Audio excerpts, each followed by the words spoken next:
Olha, a gente já falou um pouquinho de casa e aí eu já entro no tema de família. Eu sei que muitas vezes uma mãe se doa por completo, ama o seu filho e cria algumas expectativas, né? E na verdade, a gente muitas vezes esquece que os filhos crescem, que eles têm as suas vidas, que eles vão constituir família, que eles vão trilhar os seus caminhos. E de repente, a gente também esquece de trilhar o nosso caminho. E muitas vezes, no meio dessa confusão toda, a gente pode até perder um companheiro, pode se sentir sozinha. A vida parece que fugiu do rumo. Aquilo que a gente imaginou um dia lá na adolescência não ficou do jeito que a gente sonhava. E a gente se sente só. E aí a gente sente o ninho vazio. Virou nome de uma doença, de uma sensação ruim que tem afetado a milhares de pessoas. E para falar mais sobre a síndrome do ninho vazio, eu recebo hoje a psicóloga Andressa Maradei, que trouxe várias ideias para a gente colocar em prática e mudar essa situação. Porque o que a gente quer é ser cada vez mais feliz, não é? Então vamos seguindo em frente. Vem aqui comigo, me dá um abraço, seja bem-vinda.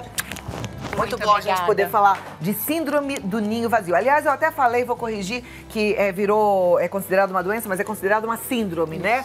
E essa síndrome precisa ser tratada. E se ela não for tratada, aí ela pode virar uma doença que a gente conhece como depressão e que muitas vezes é mais séria do que a gente imagina, pode até levar a óbito, não é verdade? Isso mesmo. Na verdade, essa síndrome ela é caracterizada no momento que os pais começam a sentir uma tristeza, um vazio, exatamente como você disse. Porque os filhos cresceram, se tornaram independentes e saíram de casa, né? Esses sintomas, por vezes, não são associados à síndrome, né? Então, há problemas, há qualquer coisa que não uma síndrome. Puxa, eu tô sentindo isso, será que é porque o meu filho foi embora? E por que isso acontece? Porque na maioria das vezes, e olha, na maioria das vezes, as mães, muito mais que os pais. Porque a mãe, ela já gerou aquela criança. O ninho era ela, depois passa a ser a casa. E a única função que ela acaba exercendo na vida é ser mãe, é cuidar daquela pessoa. E a hora que ele vai embora, ela fala, puxa, acabou, eu não tenho mais função, eu não sou mais útil.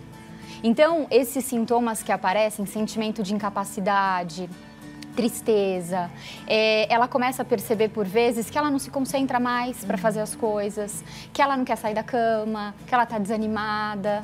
E por vezes até gera algum conflito entre ela e o próprio filho. E o próprio filho, né? Porque ela acaba não querendo deixar ele partir.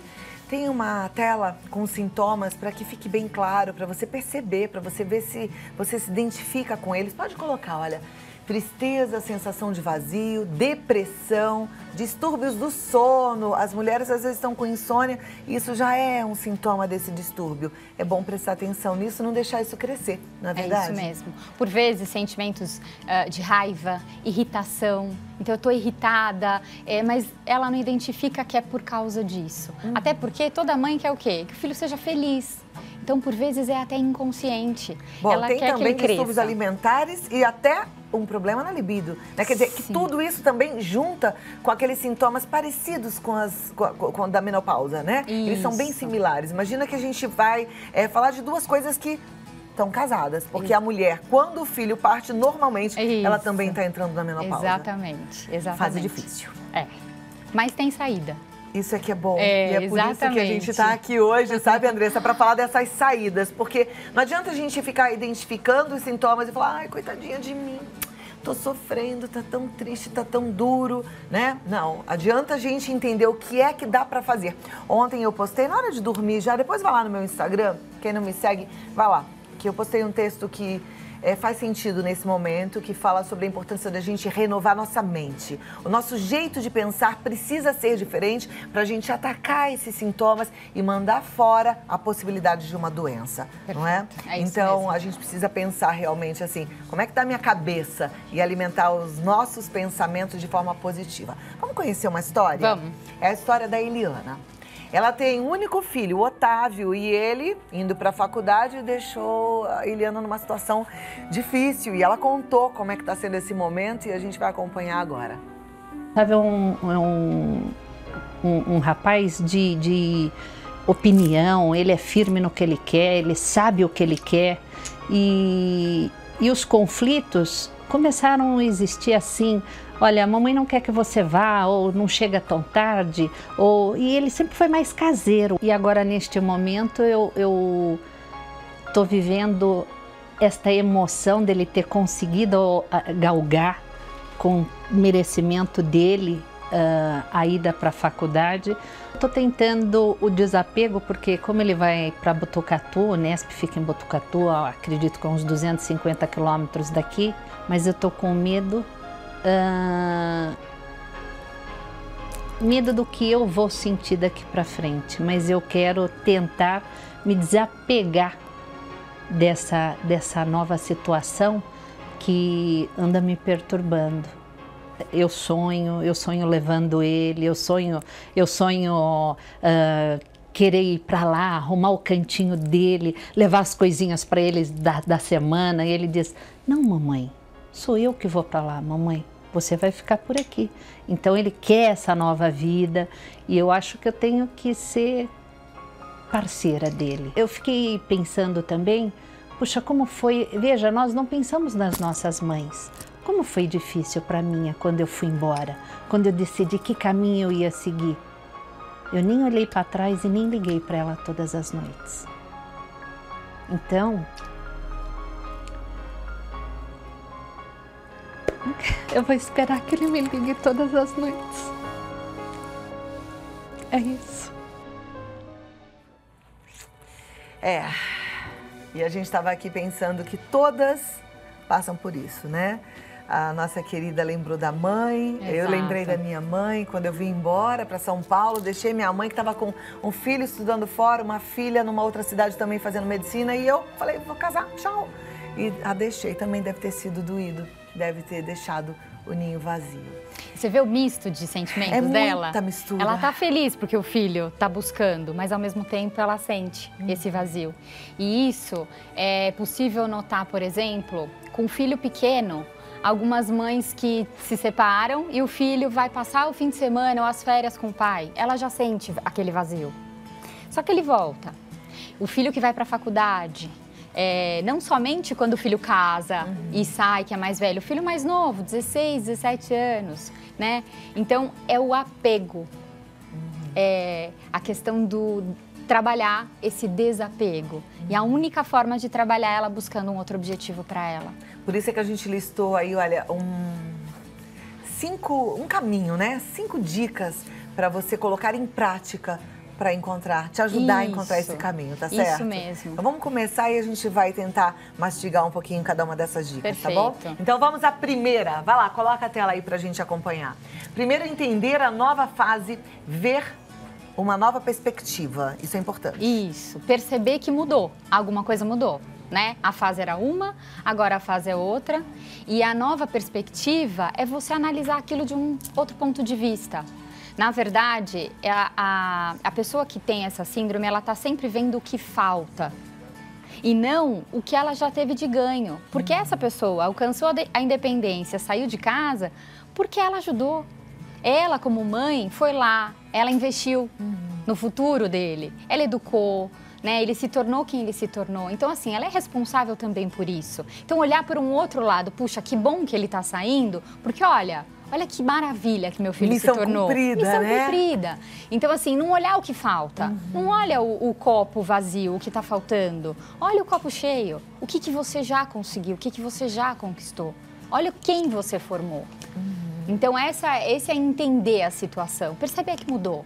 Perfeito. Próxima dica aí pra gente acompanhar é encerrar o ciclo. Encerrar o ciclo. Encerrar o ciclo é quando... sabe quando ficam os ciclos abertos? E é como se aquilo não caminha, a vida não vai saindo do lugar. Então, percebeu que fechou, ela cumpriu um ciclo da vida. Agora eu preciso... É uma nova vida, é um novo ciclo. Meu filho agora vai ser visita, mas ele vai continuar vindo.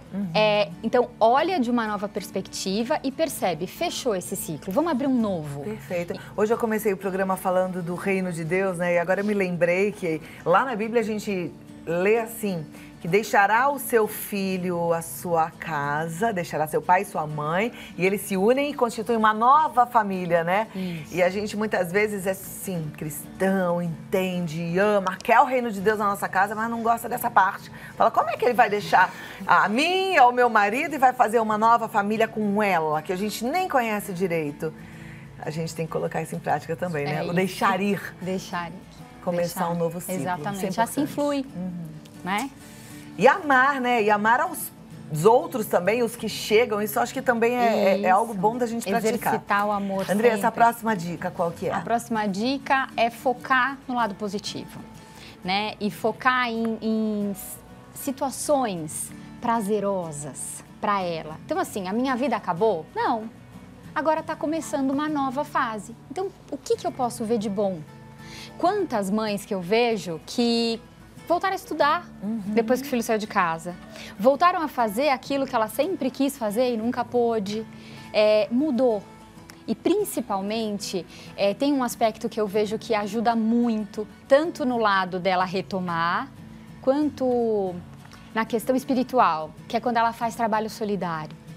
Quando ela se dedica para o outro, um projeto, uma comunidade, qualquer coisa, mas ela se sente novamente mãe, se sente novamente útil naquela função. E olha que delícia isso, né? Porque a gente sabe, experimenta que quando a gente faz algo de bom pro outro, a gente recebe uma paz, uma alegria muito grande. Aí, muitas vezes, com tantos filhos ou com filhos pequenos, a gente não consegue se dedicar ao outro porque tá se dedicando à família. Dessa forma, é um lado bacana. É possível. E não precisa saber muita coisa. Às vezes eu falo pras meninas em casa, vai contar história, né? Vai ler um livro pra alguém que não saiba, isso já é gostoso.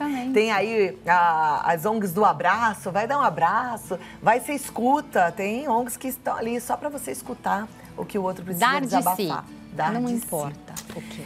Muito bem. Mais dicas. Próxima dica. Falar sobre o assunto. Falar sobre o assunto é importante porque ou com um amigo, ou buscar uma ajuda de um profissional.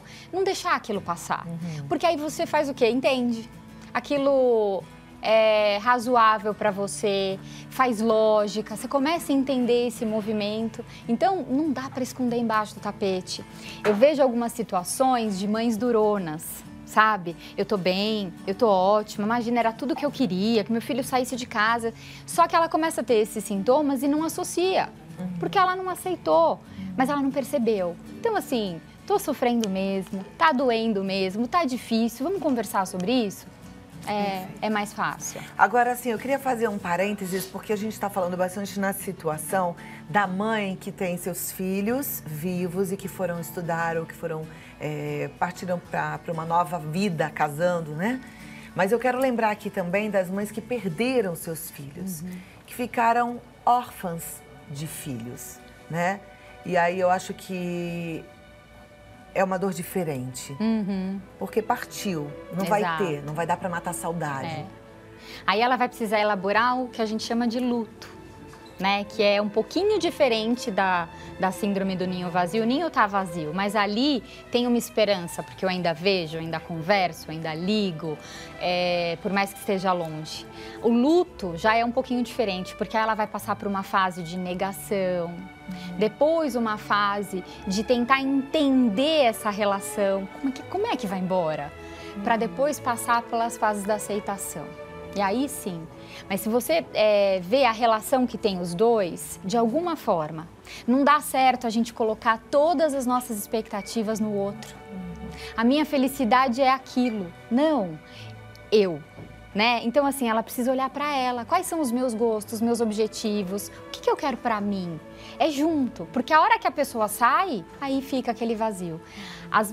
As mães, as mulheres que conseguem lidar bem com isso, porque todas sentem de alguma forma, são aquelas que não perderam em nenhum momento o seu objetivo, que continuam se cuidando, que fazem exercício físico, fazem alguma coisa que dá prazer. Nós somos movidas pelo prazer. E sobretudo as que amam ao próximo, né? Exatamente. Porque a gente tem que lembrar disso, quer dizer, se amar para poder amar o próximo. Então, se cuidar, se amando, mas também se doando, dando de si, como você bem disse. Exatamente.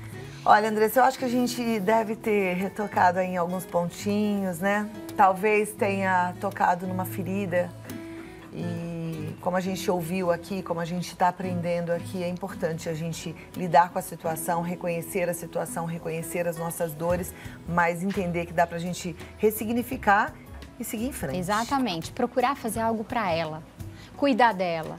Vai fazer atividade física, massagem, meditação. Hoje em dia, olha, a mindfulness, até coloquei ali, trabalhar o momento presente, o agora. Como é que eu posso ser útil agora? O que, que eu posso fazer para ser feliz agora? O que, que eu posso fazer para ser feliz para o outro? Então, olhar para ela.